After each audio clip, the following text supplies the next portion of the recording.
Kamusta mga kabayan? Ni hao! Welcome to my channel. Ayan, for today's video po is magluluto po ako ng patatim. Isa po ito sa lagi kong natitikmang putahe nung nandiyan pa po ako sa Pilipinas.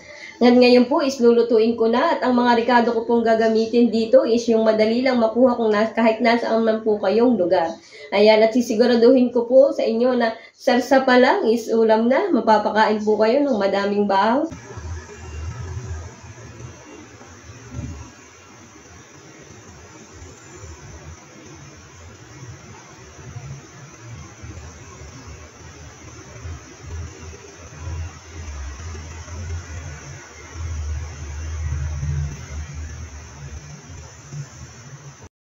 At ayan na po ang mga rekado ating gagamitin. Ayan, maglagay na po tayo ng ating mantika.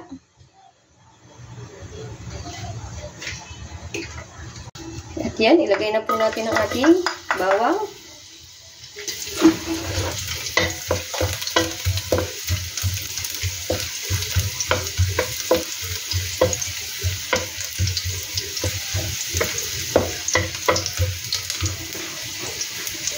Ilagay na din po natin ang ating sibuyas.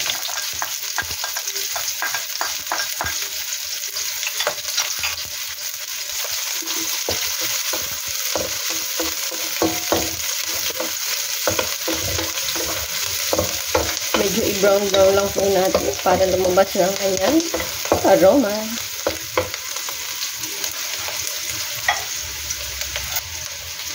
Ayan, tapos maglagay po tayo ng patis. Ayan, maglalagay pa rin po tayo ng asin mamaya. Talagyan po lang po natin ng patis. May iba po siya.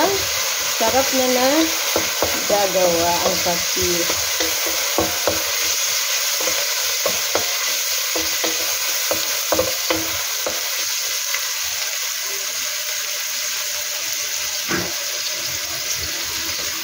Ilagay na din po natin ang ating patas. Ayan.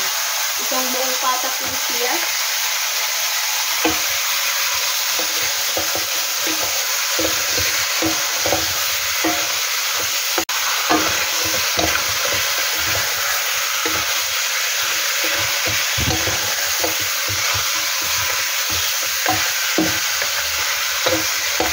Tapos, gagawin po natin is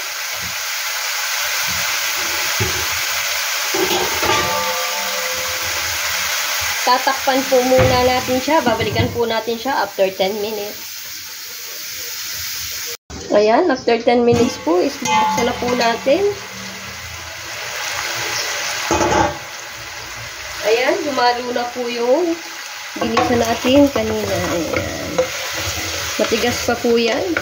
Palalambutin pa po natin mamaya sa maliit na apoy. Ano po bang mas masarap po pag ang kahit anong karne ang palalambutin ng natural kaysa iluluto sa pressure cooker.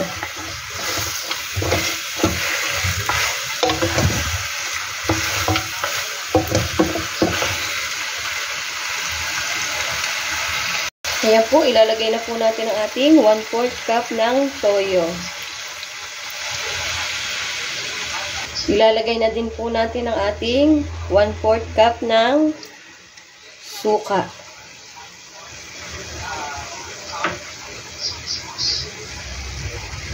Ilalagay na din po natin ang isa sa nagpapasarap dito sa ating lulutuin na ito, ang ating pong pineapple juice. Ayan. Isang lata po ang aking ilalagay.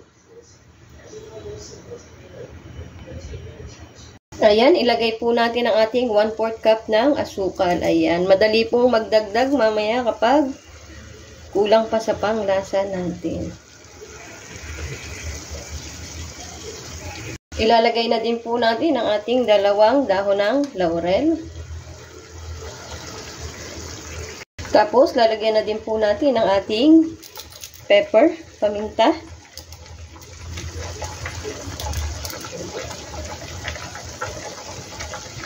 At yan, mag-add po tayo ng isang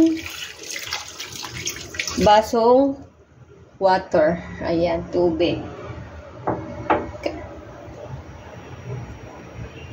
Huwag po natin siyang haluin. Hayaan lang po natin ganyan. Natatakpan po natin siya. Babalikan po natin siya after 15 minutes. Medyo matagal-tagal po ng labugan kasi matigas po ang ating pata. Ayan. Ayan na po. After 15 minutes po ng ating pagpapakulo.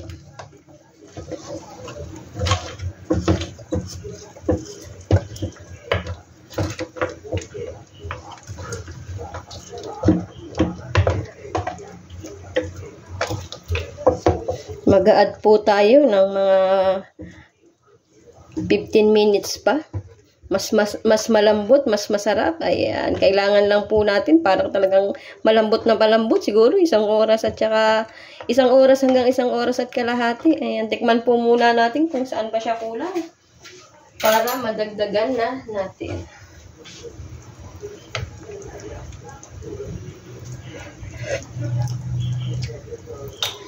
Sakto naman na po siya. Sakto na ang kanyang tamis, alat, asim. Ayan, tatakpan po ulit natin at ating papakuluin pa.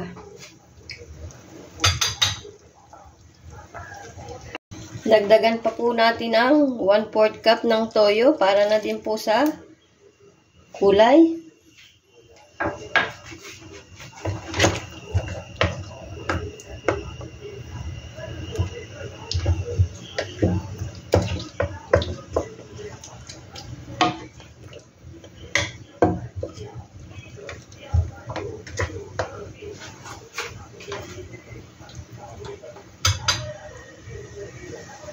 Tapos tatakpan na po ulit natin ang ating pata. After 30 minutes po, i-check po ulit natin ang ating niluluto na pata tea. Ayan.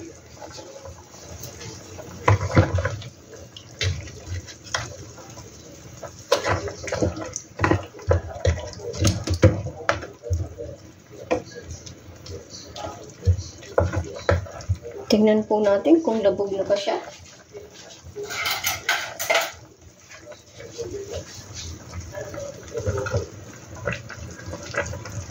Medyo kailangan pa po nating mag-add. Medyo matigas-tigas pa po. Malambot na po siya pero hindi po ganun kalambot. Natutusok naman na po. Mag-add pa po tayo. Mamaya po ulit natin. Pabalikan. Saktong-sakto lang po yung sabaw niya sa pagpapakati natin habang pinapalambot natin ang ating pata.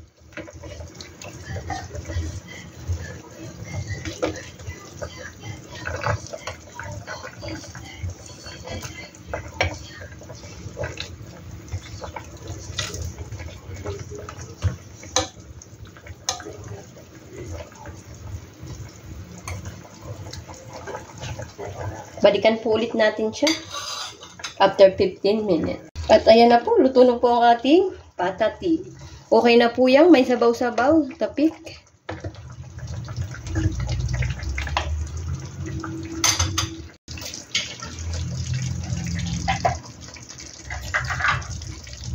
Ayan na po ang ating pata tea, luto na po.